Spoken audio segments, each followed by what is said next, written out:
มาดูเลขเบอร์ชัวร์ครับให้ล่างนะครับมาตรงๆครับกดนะครับ24นะครับ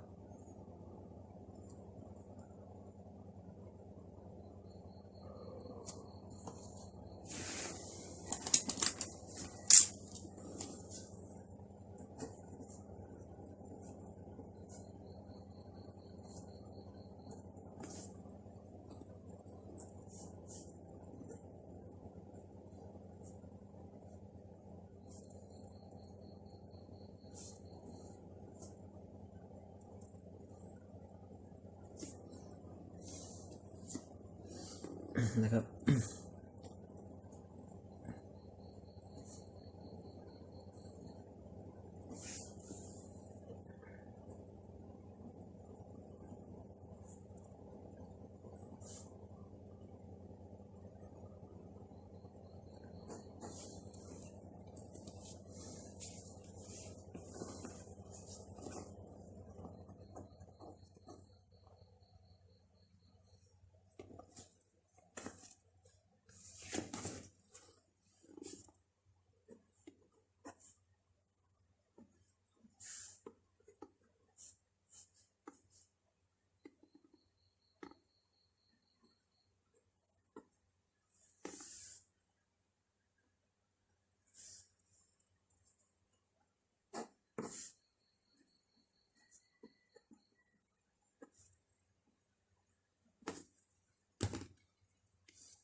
วันนี้ครับให้เด่นนะครับตัวเดียวคือเลข0ครับ